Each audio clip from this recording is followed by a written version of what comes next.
Aujourd'hui, ça fait un mois que le projet Julius 2 de SCH est sorti. Dans cette vidéo, on va réfléchir au design du merch de l'album qui vient de sortir. Je vais vous montrer un peu mon processus de création. Mais avant toute chose, on va revenir sur le parcours de SCH et sur le projet Julius en général, que ce soit le tome 1 ou le tome 2. C'est en 2016 que SCH commence à réfléchir à un album concept et il décide de faire une trilogie. Pour ce projet, il se concentre beaucoup plus sur le fait de développer un fil conducteur et un fil rouge. À ce moment-là, son objectif, ça va vraiment être de faire un projet beaucoup plus visuel et beaucoup plus préparé, et il dit toujours qu'il prime le jusqu'au boutisme, donc c'est ce qu'il va faire. Dans le tome 1, le personnage, donc Julius, est beaucoup plus mystique, beaucoup plus mystérieux. Il s'est fortement inspiré du cinéma et d'une certaine culture franco-italienne. Et la différence c'est que dans le tome 2, il est beaucoup plus démystifié et son objectif c'est de le rendre beaucoup plus populaire. Et bien évidemment, il se nourrit toujours du personnage qu'il a créé, donc du tome 1. Et il a toujours des références cinématographiques. Il ancre vraiment son personnage dans Marseille, dans sa ville natale.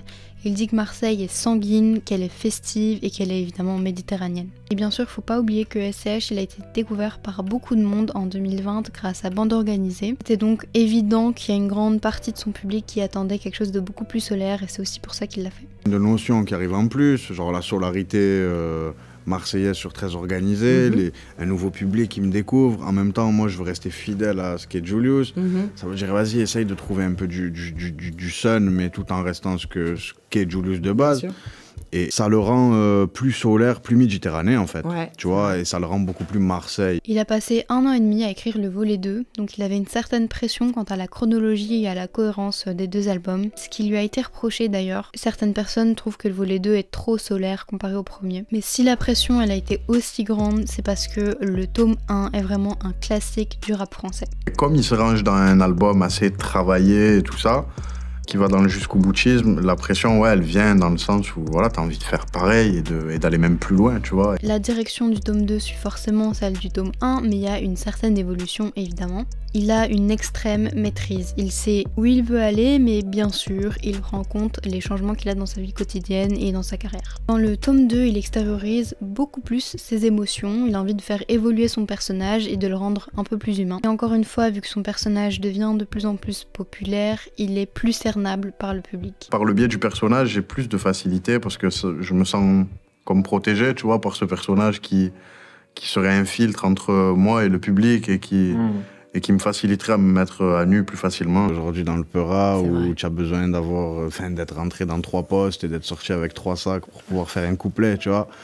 Donc du coup ça sert à rien, c'est du flan. T'as vu, tout le monde il a ses stories, tout le monde est dans sa ville avec plus ou moins de gens qui bougent fort ou moins fort. On s'en fout en vrai, aujourd'hui on fait de la musique, tu vois, si tu as envie de raconter une histoire, raconte-la et t'as pas la nécessité de dire que c'est la tienne, quoi. Un des premiers sons de l'album c'est Marché Noir et on a affaire à 3 minutes de pur rap. En fait, comme la mode, je pense que le rap a son cycle, quoi, et il y a masse de gens qui aimeraient et qui aiment avoir un retour, une fin de boucle et recommencer ce truc, tu vois, parce que on a tous une part de nostalgie en nous et on a tous ce besoin des fois de réécouter des fondamentaux. Marché Noir est un titre éponyme puisqu'il retrace toute l'histoire du tome 2. Et bien sûr, la voix off est toujours la voix française d'Al Pacino pour encore plus de références cinématographiques.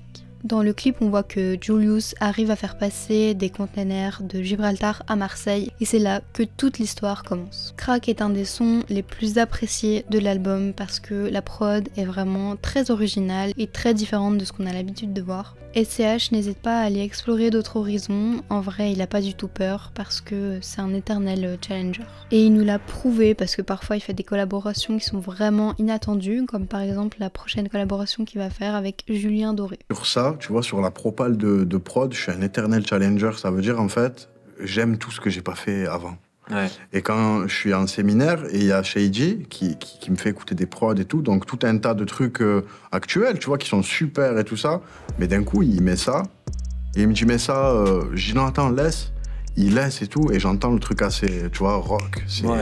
Ouais, ça tabasse. Et je lui dis, c'est ça que je veux, c'est pas autre chose. Dans un premier temps, il a été très inspiré par son père et il apporte une énorme importance à son style et à son apparence. Connu en 2015 avec Asset et en 2016 par Anarchy, il a très vite démontré à tout le monde qu'il avait un certain style, une certaine élégance et que ça s'éloignait complètement des stéréotypes qu'on avait l'habitude de voir. Et il a aussi inspiré la scène du rap à s'intéresser à la mode. Et c'est pas du tout étonnant quand on sait que SCH a très envie d'être perçu comme un initiateur. Il aime énormément les nouveaux créateurs, il va à beaucoup de Fashion Week et il s'inspire de l'élégance méditerranéenne évidemment. Les références vont être Versace, Gucci, Dolce Gabbana, il a aussi du Prada, du Cocher, etc.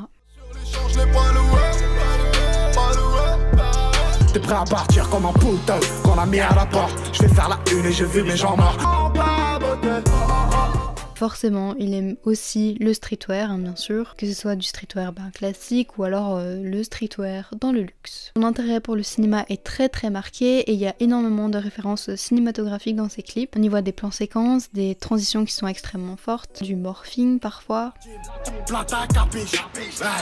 Tu fais ce qu'on t'a dit, il est dans le distributeur. 38 ni MMA ni lutte, je fais trop de bif à la minute. Oh, faire du papier, oh. Little Italy Mannschaft, hey. Juste une lettre, tu sais comment je m'appelle. La créatine, on coupe la mozzarella. Combien ça paye? Ta daronne en caution. Il s'inspire énormément de Johnny Depp dans le cinéma vu qu'il a un style très caméléon. Johnny Depp est bien sûr très connu pour avoir des rôles très singuliers et SCH il s'en inspire énormément. En plus d'un petit style de mafieux. Le côté cinématographique, mafia, tout ça, c'est plus des goûts que j'ai toujours eu pour ça. Tu vois, et ça rejoint pas directement la musique dans un premier temps, ça la rejoint plus tard en fait, tu vois. Au début, je kiffe faire du rap, j'ai pas encore cette idée que je vais vouloir faire un truc concept, machin, arrêt, tout ça.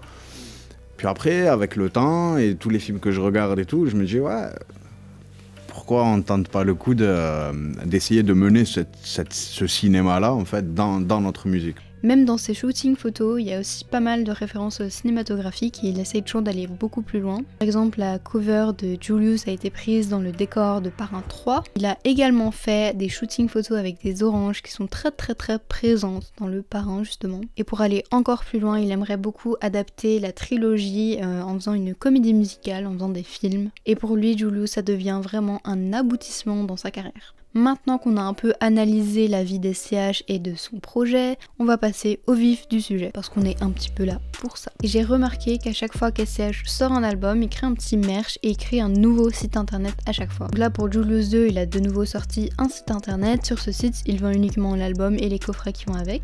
Par contre, sur le site de Maison Baron Rouge, qui est donc son label, il a effectivement sorti un merch. J'ai été regarder ce qu'il avait proposé et j'ai fait une conclusion de l'analyse que j'ai fait juste avant. De cette analyse, j'en ai ressorti des mots-clés qui vont être très importants pour le processus de création juste après. Au niveau des couleurs, je reste sur quelque chose de très simple. Je vais utiliser du rouge, du noir et du blanc parce que ce sont des couleurs qu'on retrouve énormément sur les covers de films dont il s'inspire et c'est aussi une dominante de couleurs qu'on retrouve pas mal dans ses clips, dans ses visuels, sur ses shootings, etc. Aussi, j'aimerais faire en sorte que les visuels soient assez mystérieux et qu'on fasse ressortir le côté un peu plus humain du projet. Comme SCH n'a peur de rien et qu'il n'hésite pas à expérimenter, à avoir de nouveaux horizons, je vais aussi essayer de retranscrire ça sur mes visuels. Et il y a aussi un truc très important, c'est que bien sûr il fait référence à Marseille avec les containers, c'est comme ça que le clip commence, donc je vais essayer de faire un truc avec ça aussi. Dans un premier temps, je crée mon moodboard avec toutes mes références, que ce soit des shootings photos d'SCH, des covers de films, des visuels qui m'inspirent, ce vers quoi je me dirige. Et en même temps, j'ai été sur le site prendre tous les visuels qui s'y trouvaient pour avoir des photos de bonne qualité quand même. Ma typo, j'ai pas hésité très longtemps, j'ai pris une typo qui est vraiment très expérimentale. On sait à peine lire ce qu'il y a écrit, mais c'est vraiment un choix graphique. Je me suis dit que ça pouvait être assez intéressant de mettre un effet chrome dessus, et donc j'ai été sur Blender, j'ai fait l'effet moi-même. Pour ça, j'importe mon texte en SVG sur Blender et je vais venir l'extrude dans géométrie, donc je mets environ 0,006 je pense. Là dans voxel je vais mettre une taille vraiment minuscule, je vais mettre 0,0006. Ensuite j'ai cut ma scène en deux et directement ce que je fais c'est que je place ma caméra au bon endroit. Je clique sur N, je coche Camera to View, je reclique sur N et là je la place comme je veux. N'oubliez pas de décocher Camera to View pour vous balader un peu comme vous voulez sans déplacer votre caméra. Et ensuite c'est à ce moment là que je me suis amusée à mettre l'effet chrome, je règle l'effet spécular, je mets la couleur que je veux, etc. Je fais mes petits réglages et ensuite je passe à la lumière. Et pour la lumière il faut savoir que je fais un petit peu au pif. Généralement j'en place une à l'arrière, ce qui va me permettre de faire ressortir mon mot. Et ensuite j'aime bien en placer sur les deux côtés et une en face. Le but est quand même de faire ressortir l'effet métallique. Je vais ensuite dans film, je coche transparent et c'est une étape très importante parce que ça va nous permettre d'avoir la transparence, d'avoir la couche alpha. Je fais mon rendu en PNG et je l'importe directement sur Photoshop, sur mon mockup. Et pour le devant de mon crewneck, j'ai décidé de faire très simple et j'ai juste placé le marché noir. Il me fallait un visuel pour le dos bien sûr parce que le devant était très simple, donc l'arrière doit d'office être un petit peu plus chargé. J'ai été reprendre une petite sphère que j'avais déjà créée au préalable et j'ai décidé de la placer juste au-dessus du visuel d'SCH. Photo, j'ai rajouté un effet de seuil. Ce qui est bien je trouve c'est qu'on voit pas forcément que c'est la pochette d'album par exemple. J'ai décidé de placer ma sphère juste au-dessus de mon visuel et par après je viens placer mon effet typographique. Finalement je suis revenue à la typographie très simple, je me dis qu'avec l'effet chrome devant c'est déjà assez et j'ai juste rajouté un petit 2 au niveau du poignet et c'est tout pour le crewneck. Ensuite je passe au t-shirt et pour le t-shirt j'ai décidé d'utiliser les fameux containers. Pour ça j'ai utilisé le même effet, donc j'ai mis un effet seuil par dessus et ensuite je viens les sélectionner et je les ai un petit peu nettoyés, j'ai enlevé les zones que j'aimais pas trop pour que ça soit vraiment un beau petit bloc. Je me suis dit que ça serait assez sympa de le placer en petit au niveau de la poitrine pour que de nouveau ça soit pas un visuel qui soit trop chargé parce que je vais faire un truc au dos. J'ai décidé cette fois d'écrire Julius 2 et pour Julius 2 je fais exactement le même effet que pour marché noir. Je le passe en chrome sur Blender. Et pour le dos du t-shirt je me suis vraiment éclatée parce que j'ai essayé de faire un petit style, vous voyez les t-shirts un peu Tupac. J'ai essayé de reproduire un petit peu cet effet là, donc j'ai fait une succession de typographie chrome avec le marché noir et j'ai placé par dessus notre petit SCH. Donc là avec l'effet plume j'ai fait le contour d'SCH tout simplement et je suis venue gommer les zones qui me plaisaient pas trop. Ça fait quand même un dos assez chargé mais ça s'équilibre bien avec le devant, je trouve en tout cas. Et pour la dernière pièce, je suis de nouveau repartie avec mon effet chromé sur marché noir et Julius 2, sauf que cette fois je suis venue pimper mon texte avec une ombre portée et une petite lueur en plus. J'étais partie sur un autre container mais cette fois en rouge et je trouvais le résultat absolument immonde, donc j'ai vite changé d'avis. J'ai été reprendre une des sphères que j'avais déjà créées, je me suis dit que ça faisait vraiment référence à l'expérimental, aux nouveaux horizons qu'il explore et à tout l'univers qu'il crée autour de Julius 2. Et pour mettre en avant le mystère, j'ai placé le visage d'SCH à l'arrière cette fois. Encore une fois, c'est pas spécialement très explicite, mais je préfère les merges comme ça moi personnellement. Et voilà ce que ça donne au final, donc je trouve que la cohérence est quand même assez respectée. Et finalement j'ai fait quelque chose d'assez simple au niveau du visuel sur le devant, parce qu'à première vue on est assez discret, mais une fois qu'on plonge un peu plus loin, on découvre toutes les subtilités. Une fois que j'ai eu fini ce visuel-ci, je me suis dit que ça serait quand même assez intéressant de voir avec des textiles de couleurs différentes. Donc bien sûr, j'ai fait une autre version en rouge, même si personnellement je trouve que le noir est quand même beaucoup plus cohérent vu que ça s'appelle quand même marché noir. Je sais pas du tout si ce concept de vidéo plaira, en tout cas moi je me suis éclatée à le faire. Ça change un petit peu d'habitude et ça mélange l'actualité rap et le graphisme, donc le concept de ma chaîne. N'hésitez pas à me dire la pièce que vous préférez si cette vidéo vous aura plu parce que je suis très inspirée, j'ai très envie d'en faire d'autres avec d'autres artistes par exemple. Et on se dit à dimanche prochain comme d'habitude. Et streamer Julius 2 bien sûr. Et n'hésitez pas à mettre un like et à vous abonner si vous avez aimé cette vidéo.